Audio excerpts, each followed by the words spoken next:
Oiê, seja bem-vindo a mais um episódio do Álvaro Ricardo e eu, podcast em que eu te conto como fazer intercâmbio em Portugal de forma acessível. Tenho o prazer em receber o professor doutor Avner Manuel, peça-chave para esse podcast estar acontecendo. Avner, antes de qualquer coisa, eu quero agradecer a sua participação e abrir espaço para você se apresentar. Poderia contar um pouco da sua trajetória, como foi desde a graduação até a sua vinda para Portugal? Boa tarde a todos, boa tarde, Júlia. Eu agradeço a oportunidade de estar aqui com você hoje e para as pessoas que vão ouvir esse nosso bate-papo. Bom, meu nome é Avner, né? Eu tenho 33 anos, eu sou do interior do estado de São Paulo, mais precisamente da cidade de Serrana, e eu fiz a graduação em administração na Unesp Jaboticabal. Então eu passei ali uns 4 anos e meio.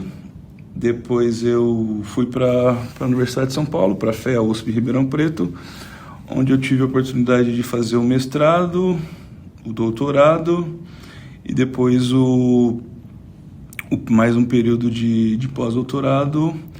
E durante o período do pós-doutorado eu já tive a oportunidade de ser aprovado aqui para ser professor e pesquisador na Universidade Católica Portuguesa, onde eu sou professor de Contabilidade e Finanças. Então, de uma maneira bem geral, essa é a minha trajetória que me trouxe até Portugal. Boa, Avner, obrigada. Antes da gente ir para as perguntas especificamente sobre Portugal, você comentou comigo que fez um intercâmbio com bolsa para a Espanha, e eu queria entender como que foi esse intercâmbio, se foi durante a graduação, como que foi o processo seletivo, conta um pouco para a gente.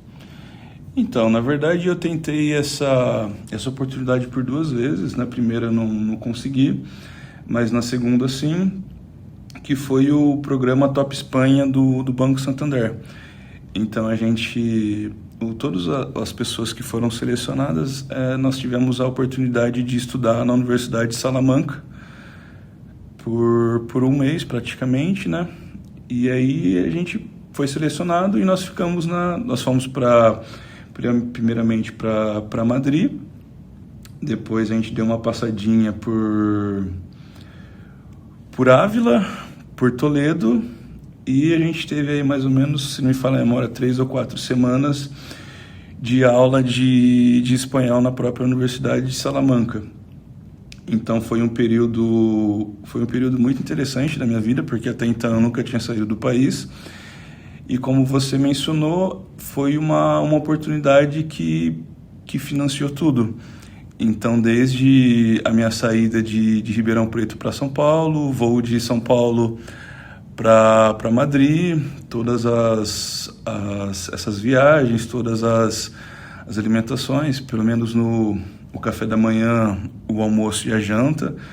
Então a gente ficava num dormitório perto da universidade, e realmente foi uma oportunidade excepcional que eu tive, que foi onde me abriu os olhos a tentar, de certa forma, sair do Brasil, porque até então, para alguém que veio de escola pública, que foi para a universidade pública, até então era algo, de certa forma, muito, muito distante da realidade que a minha família até então podia me proporcionar.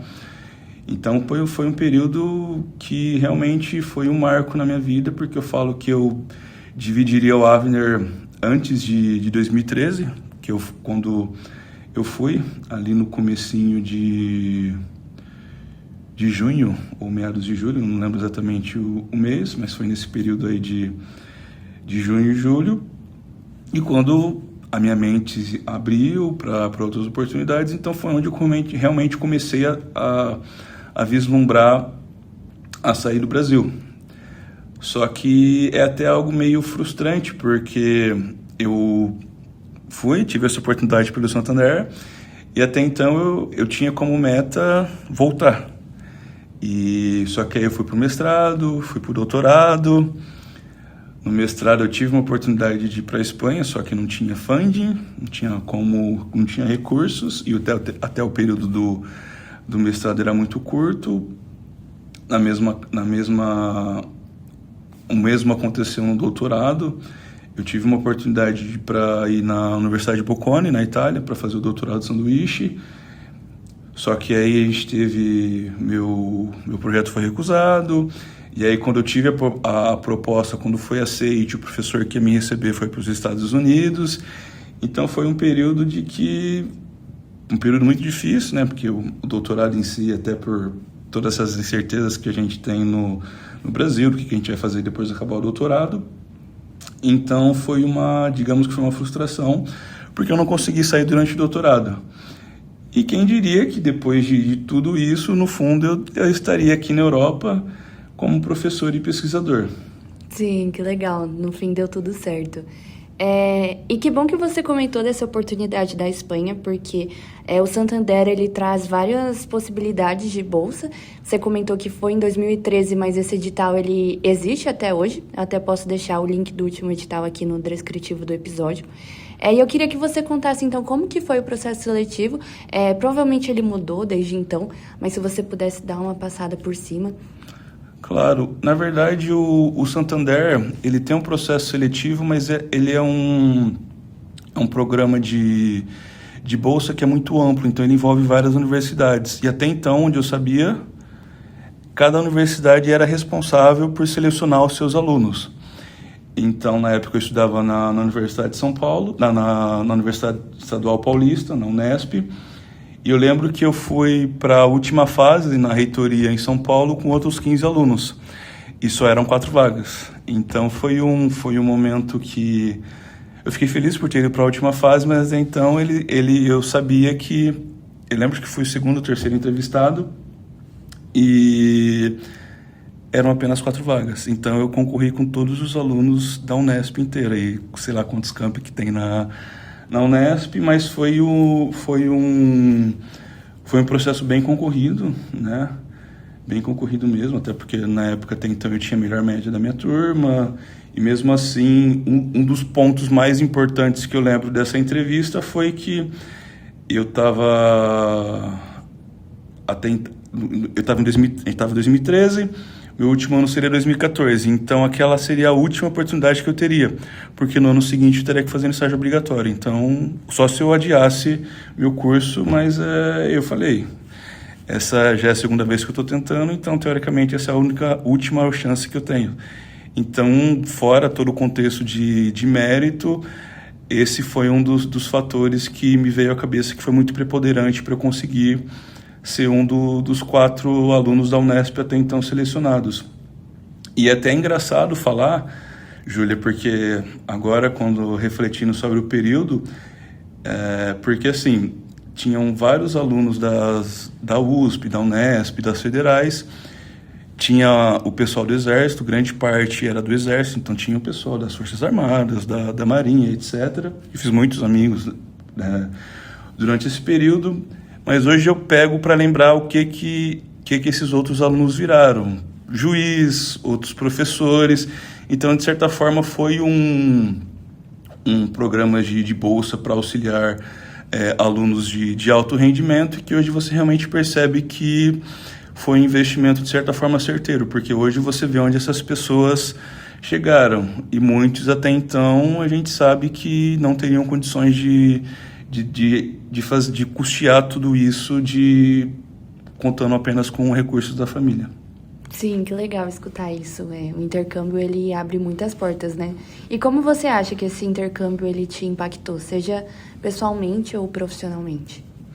Então, até então, tinha sido a minha primeira oportunidade fora do país, e como eu mencionei, eu fiquei, desde então, o máximo de vontade possível para tentar retornar, e nunca tinha dado certo. Então, acho que ali eu tive uma ampliação da minha mente no sentido de que eu não queria mais ficar no Brasil, que eu queria, não de uma maneira definitiva, mas que eu queria ter oportunidade de não apenas de ficar um período fora, mas de realmente viver fora, conhecer outras culturas, ter oportunidade de ter aula, de ser professor de vários alunos internacionais, e isso acaba enriquecendo muito a trajetória que a gente tem. É óbvio que a gente sabe que as universidades do Brasil, pelo menos onde eu tive a oportunidade de estudar, elas são muito boas. Só que, ao mesmo tempo, é muito interessante você ter essa oportunidade de conhecer outros professores, de conhecer outras pessoas com outras formações, que, de certa forma, reduziu um pouco do problema de endogenia, de você ver outras formas de ver o mundo, ver os problemas que a gente tenta resolver. E esse foi um dos grandes marcos que eu tenho na minha vida. Porque até então, acho que se eu não tivesse tido essa primeira oportunidade com recurso, porque não tinha condições na época, eu não sei se hoje eu estaria aqui como professor em Portugal. Sim, plantou uma sementinha na sua cabeça para querer voltar para a Europa. Eu fiquei com 2 dúvidas sobre a bolsa. A primeira, esse edital ele foi especificamente para a Universidade Paulista, para a Unesp? Então, na verdade, o Top Espanha ele é um projeto meio que global.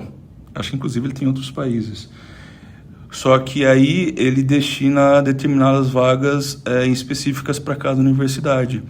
E a universidade que elabora e dá o seu jeito, vê a melhor maneira possível de escolher os alunos para representar. Então, até então, o Santander ele não escolhia os alunos, ele só dava as oportunidades para as universidades e as universidades em si que faziam o seu processo, até porque eu sei que os processos com as pessoas que viajaram comigo na época, os processos deles foram diferentes. Então, eu sei específico do processo da Unesp. O processo da Unesp, até então, era por mérito, por nota, por envio de documentação, carta de motivação, por que você queria, e por fim uma última entrevista com a reitoria na Unesp. Mas o processo nas outras universidades, eles eram diferentes. Entendi. Eu já cheguei a ver algumas bolsas Santander sendo divulgadas pela USP. Então, acho que eles disponibilizam um número para cada grande universidade e cada universidade faz o processo como acha melhor, né? A última dúvida que eu fiquei sobre a bolsa você comentou que você foi ter aulas na universidade. Não foram aulas de contabilidade, né? O que você foi estudar lá? Então, na verdade, nós tínhamos 2 opções de curso.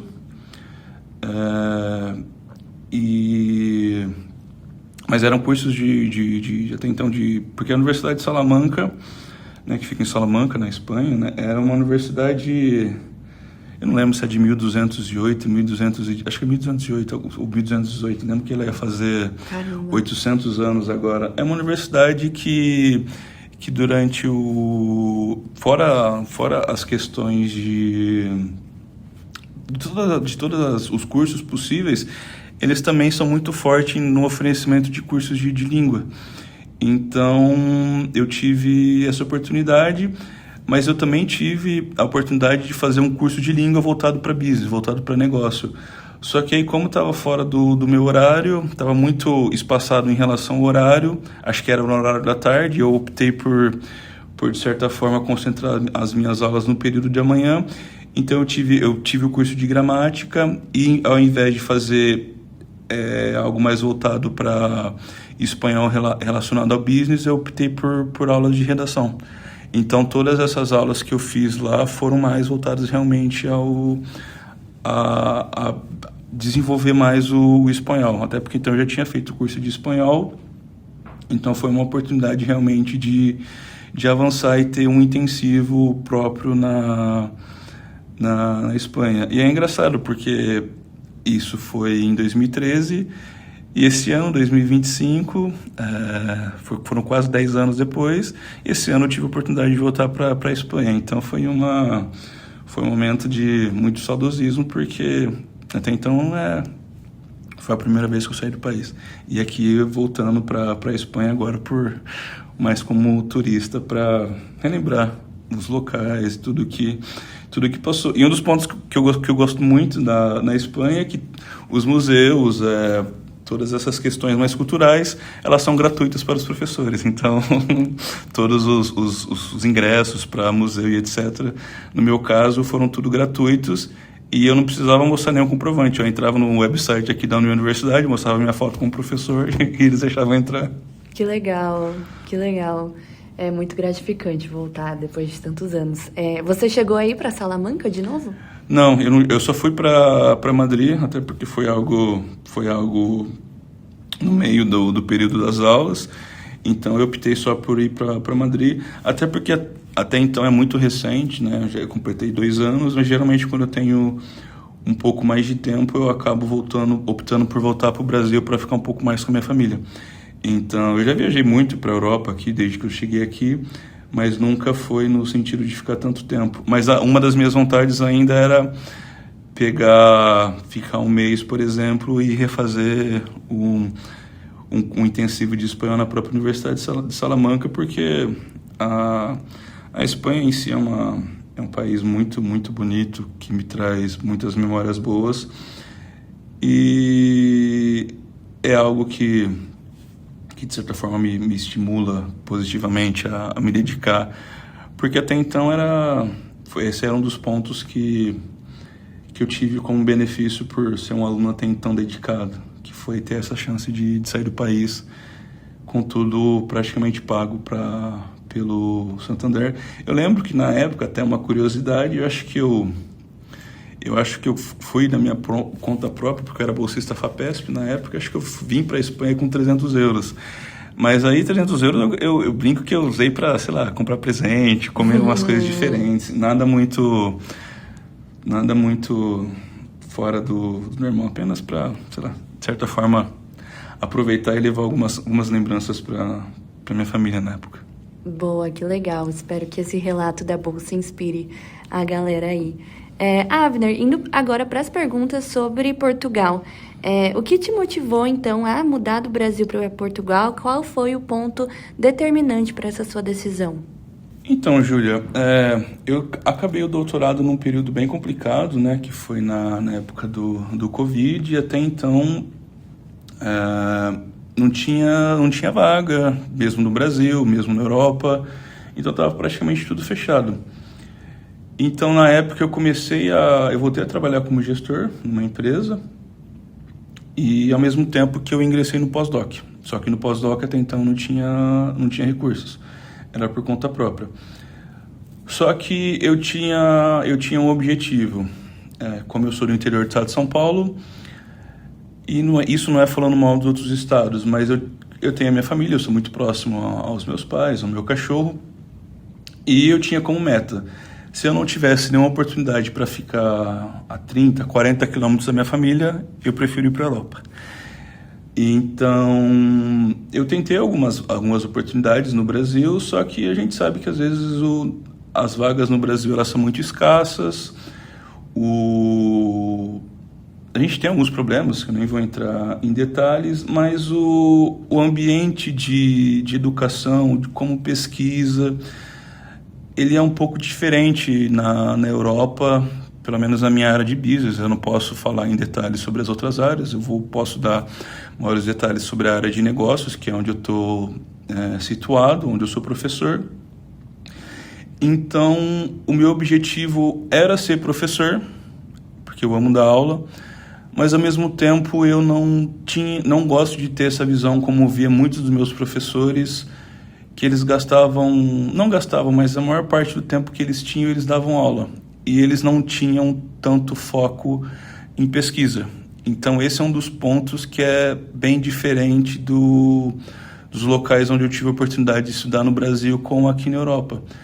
Porque aqui nós temos grandes universidades e que nós temos uma grande diferença. Nós temos os professores que eles são os lecturers, ou seja, eles dão as aulas deles, eles ministram as suas aulas, mas geralmente esses professores eles também são gestores, ou seja, eles trabalham nas empresas, prestam consultorias e etc. E eles gostam de dar aula. Mas além desses professores, nós temos os professores de carreira, que são aqueles que ministram as aulas, mas são eles que sustentam as universidades como os grandes centros de pesquisas. Então, eu estou nessa função. Eu sou professor, mas eu também sou pesquisador. Então, eu divido muito mais o meu tempo entre fazer pesquisa, assim como professor. E no Brasil, se a gente falar nas universidades onde eu conheço, talvez a gente tenha um pouco de exceção se a gente for falar na área de business, na FGV, no INSPER, talvez um pouco na PUC. Fora isso, os professores, eles utilizam a maior parte do tempo deles em questões de ministram muita aula e por questões administrativas. É óbvio que eu tenho que dar aula, é óbvio que eu tenho funções administrativas, só que aqui você tem a oportunidade de escolher. E no Brasil, até então, eu não via isso. Eu via que eu iria utilizar a maior parte do meu tempo ministrando aula. E não que isso seja ruim, mas para o perfil e para a forma como eu vejo a universidade, eu gosto de ter mais tempo para fazer pesquisa. Eu tenho bastante orientações de mestrado, então aqui eu tenho um pouco mais de tempo para fazer pesquisa e de orientações do que necessariamente estar ministrando as aulas. Então esse é um dos grandes pontos que eu vejo como diferença. É claro que se em algum momento da minha vida eu quiser não focar tanto em pesquisa, eu posso de certa forma, ter mais cargos administrativos, isso é normal. Só que agora, no momento, eu me vejo mais numa posição como pesquisador, então eu quero ter um pouco mais de tempo para fazer pesquisa e menos para dar aula. Então essa é a grande diferença que fez eu me motivar para vir para a Europa. Bem como que se um professor ele consegue funding, por exemplo, com o FAPESP ou com alguns outros órgãos, ele tem recursos para ficar fazendo pesquisa. Aqui não. Aqui a gente também tem essa oportunidade de pedir funding para órgãos internacionais, só que eu já tenho uma verba um pouco maior do que os professores no Brasil costumam ter para fazer pesquisa, para financiar seus projetos. Então isso, de certa forma, facilita eu ir para os congressos, eu pagar a taxa de submissão de artigos na área de contabilidade e finanças, que isso não é barato. Eu brinco, eu falo com o meu antigo supervisor, o professor Marcelo Botelho, um abraço para ele, que eu falo que brincar nesse nível para fazer pesquisa é caro, porque às vezes você pega um journal, você vai gastar $500, 600 euros só para submeter e o editor simplesmente pode rejeitar e vai 600, 500 dólares ou euros pro lixo. E isso no Brasil, se você converter a moeda, fica pesado, e bem como que muitas das vezes você não tem funding para isso, e bem como que você não tem parte da sua remuneração atrelada para isso.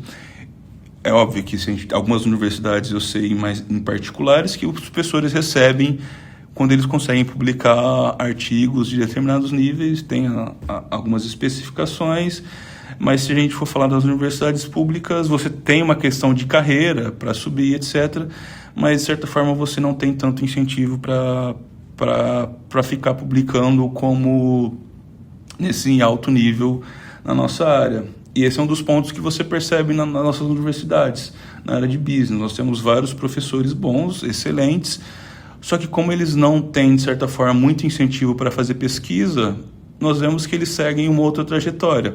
Eles vão dar consultoria, eles vão fazer outros projetos, outras coisas para ganhar mais dinheiro. E isso está totalmente correto. Por quê? Porque eles estão jogando o jogo que eles estão.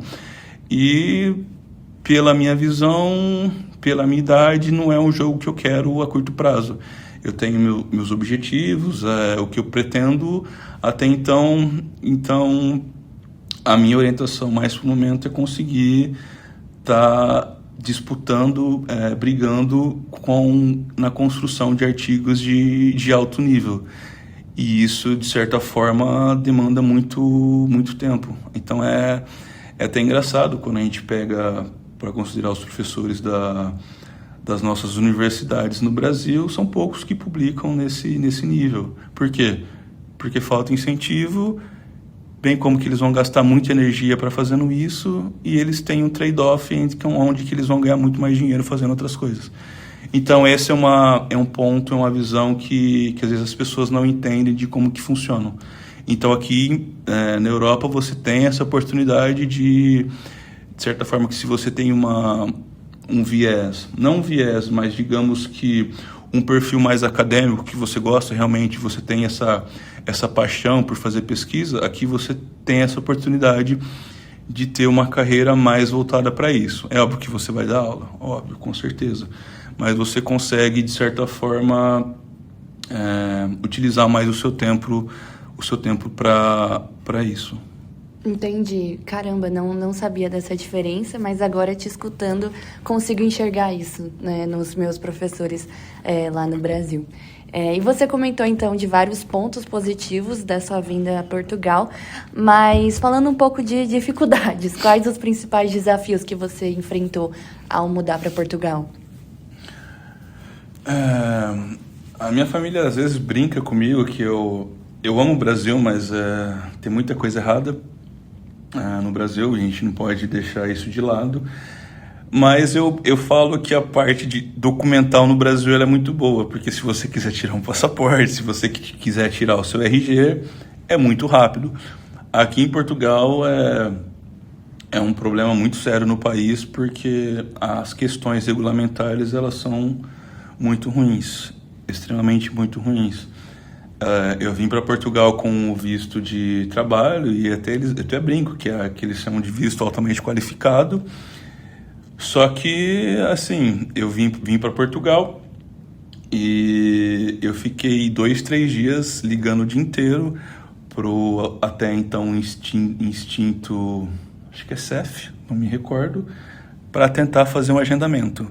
E mesmo assim, quando eu consegui fazer um agendamento, eu tive que ir para Lisboa, foi uma correria absurda. E eu nem sei, eu tava trabalhando, apertava o celular, ligava, caía, ligava. Ia e ficava. Fiquei 3 dias assim, literalmente. Eu trabalhava com o celular na mão, ligando, desligando. Até que uma mulher atendeu. A hora que ela atendeu, eu não sabia nem o que eu falava. Mas isso... E aí tá. Isso eu tava com 1 mês, mais ou menos, em Portugal. Eu consegui fazer o agendamento. E até então o prazo acho que era 90 dias para chegar à minha residência. A minha residência foi chegar praticamente 1 ano depois. E tem isso. Até então eu estava aqui em Portugal, sem a residência, ou seja, simplesmente eu poderia sair para outro país, eu poderia ir voltar para o Brasil e eles poderiam simplesmente me barrar no aeroporto. Por quê? Porque aqui essa questão de documentação em Portugal ela é muito, digamos, nem sei se posso dizer que é burocrática, mas é muito limitada. Então esse é um dos pontos que mais me deu dor de cabeça aqui, porque às vezes eu ficava com medo de ir pro Brasil e eu tinha pesadelos de chegar no aeroporto, ali no aeroporto e ele simplesmente me barrar. E outro ponto, a residência são por 2 anos, a minha vence no ano que vem. E para renovar a residência é o mesmo processo. Então essa questão documental estando aqui em Portugal é muito ruim, porque teoricamente, como eu vim com o visto do Brasil, era suposto para eu chegar aqui já com um dia agendado para eu ir lá. Sim. E não foi o que aconteceu. Então essa parte documental aqui em Portugal, ela é muito ruim. Outros pontos, eu falo que você percebeu, hoje está chovendo o dia inteiro, nos últimos dias. Então, essa questão do clima aqui em Portugal também, às vezes, é um pouco chato, porque às vezes no Brasil chove o mundo e para. Aqui não. Aqui, quando está chovendo, essas últimas 2-3 semanas, chove o dia inteiro. E fica o dia inteiro. Ou seja, você não consegue sair de casa. Sim. É tudo de carro. Então, esse ponto do clima, às vezes, é um pouco chato, porque geralmente quando as pessoas vêm para a Europa, elas vêm no verão europeu, e aí tá tudo bonito, né? Sol o dia inteiro, vai escurecer 10, 11 horas da noite. Agora não, agora como tá amanhecendo às 7h30, o sol tá se pondo às 5h30 da tarde, então essa questão do clima é um dos pontos que de certa forma, eu prefiro no Brasil. E bem como em relação às praias. Quando as pessoas falam de Portugal, geralmente eles falam que as melhores praias ficam no Algarve. Mas quando eu cheguei aqui, eu morava em Matosinhos, né, que é a cidade de praia aqui do lado do Porto. E até então, o máximo que eu entrei na água foi até o pé, porque mesmo no calor, a água é absurdamente fria. Então as praias no Brasil são muito boas. Porém, esse é um dos pontos que mais me deixa triste com o Brasil, porque eu vim para cá, eu vim sozinho.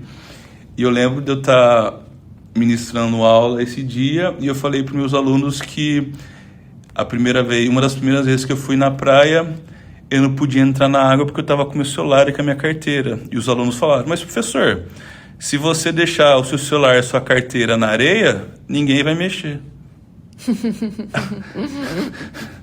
E aí eu fiquei lembrando o que acontece no Brasil. Então, tem muitos pontos positivos e negativos, mas essa da segurança, você como mulher, você sabe muito bem o perigo que é fazer as coisas no Brasil, de andar sozinha. E aqui, teoricamente, em Portugal, você percebe que você pode andar mais à vontade, você não ficar se preocupando com certas coisas, até mesmo com roubos, coisas que a gente tinha na nossa universidade. Então, esse é um dos pontos que precisa refletir muito. Sim, aqui em Portugal tenho sentido uma segurança que eu nunca tive. Lógico que a gente precisa continuar de olho, mas dá para dar uma relaxada, né? E já escutei muito dizer também dessa dificuldade em tirar documentos, de ser um país muito burocrático. Então, consigo concordar com você nesse ponto de dificuldade. Avner, você tem muitos alunos internacionais aqui na Universidade Católica, né? Seja do Erasmus ou de outros programas de intercâmbio. Como você enxerga que o intercâmbio ele impacta os estudantes, e você acredita que o intercâmbio acadêmico ou qualquer outro tipo, ele é essencial, todo o estudante deveria experimentar, e por quê? Na verdade, nós temos muitos alunos internacionais aqui, não necessariamente apenas pelo Erasmus, mas a gente tem vários alunos que eles optam por fazer a licenciatura, ou a licenciatura que seria equivalente à graduação no Brasil, ou o mestrado, porque até agora a gente só tem o mestrado, mas a partir do próximo ano letivo a gente vai ter o doutorado em management. Então, nós temos muitos alunos internacionais. Então, eu vou fazer uma comparação com o mito da caverna do Platão. Às vezes a gente fica tão preso, achando que a realidade que nós estamos, a gente não consegue sair da caverna. A partir do momento que a gente consegue sair da caverna e ver um pouco o mundo com outros olhos,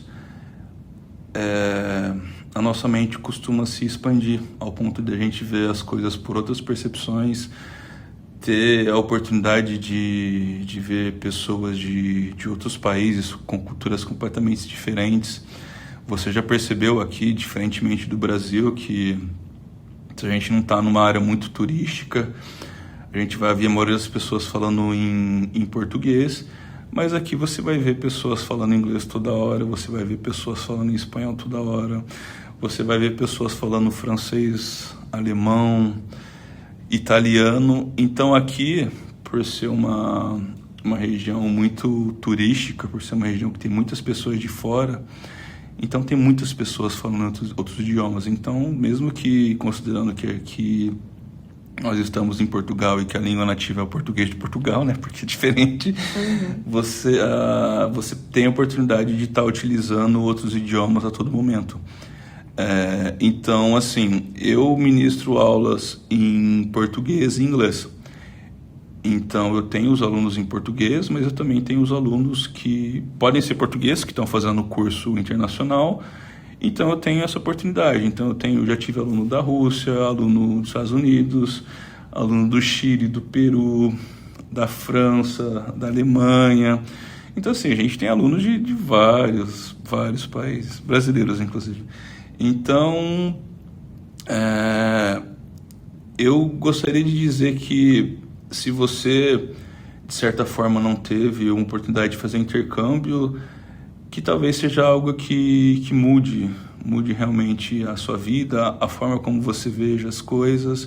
E às vezes não precisa ser não necessariamente apenas um intercâmbio, às vezes você não teve durante a graduação, mestrado, doutorado, whatever, mas que você tenha talvez a oportunidade de sair do país, de fazer uma viagem, porque você percebe que a forma como você vê o mundo muda.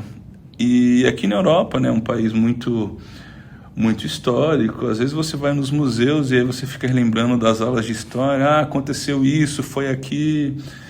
Então, assim, essa Essa oportunidade é uma oportunidade muito valiosa e que todo mundo, dentro das possibilidades, deveria fazer, porque vai abrir novos horizontes e novas formas de ver o mundo, de conhecer pessoas de outros países, novas culturas, novos costumes, e ver que nem tudo precisa ser visto de uma maneira apenas como a visão brasileira, porque o mundo é muito grande. Sim, com certeza. Tenho sentido isso na pele. A mudança que o intercâmbio pode trazer, de abrir sua cabeça e expandir seus horizontes. E acho que essa é a ideia do podcast também, trazer possibilidades para todo mundo conseguir ter acesso a isso, democratizar essas oportunidades. E agora, encaminhando para o final, eu queria perguntar se você tem alguma mensagem final para deixar para os brasileiros que querem fazer o intercâmbio em Portugal, seja trabalho, seja estudo, ou seja mesmo só de turismo. Qual seria aí a sua mensagem final para fechar o episódio? Meio que é um pouco do que eu falei agora há pouco, que realmente vale a pena você ter essa oportunidade de conhecer e ver o mundo com os outros olhos, porque a gente está acostumado só com as coisas no Brasil, a gente está acostumado apenas com a imprensa do Brasil, falando certas coisas, e às vezes é bom você ver o que está acontecendo no mundo com outros olhos, e não apenas com aquela visão como brasileiro. Eu amo o Brasil, amo os brasileiros, gostaria que estivesse muito melhor, só que eu sei que a gente tem muito, muito pela frente e que eu espero que a gente consiga, a partir disso, melhorar o mundo, melhorar o Brasil e, de certa forma, a gente conseguir construir o mundo não apenas para a gente, mas pensando no futuro melhor, pensando nos nossos futuros filhos, netos, e de que, de certa forma, eles consigam aproveitar isso. Então, talvez isso, não apenas de maneira acadêmica, mas talvez isso vá fazer você refletir um pouco sobre tudo e que isso vai, de certa forma, resultar num Brasil e num mundo melhor. Boa. Avner, muito obrigada, não só pela sua participação no episódio de hoje, mas também por estar me ajudando, dando esse suporte na criação do podcast. Não estaria aqui se não fosse você respondendo minhas mensagens, então muito obrigada. E espero que a gente tenha conseguido inspirar um pouquinho mais quem tem vontade de sair do país e experienciar novas coisas. E uma última mensagem, desculpa ter te cortado, se alguma pessoa quiser entrar em contato, se de alguma forma eu puder ser útil, meu nome é Avner Manuel. Se vocês digitarem meu nome, vai ser bem tranquilo achar. Me mandam um e-mail, redes sociais, não tem problema, LinkedIn, Instagram, etc. Que se eu puder ser útil, eu vou ficar feliz. Boa, obrigada. E para você que está escutando, até o próximo episódio. Tchau, tchau.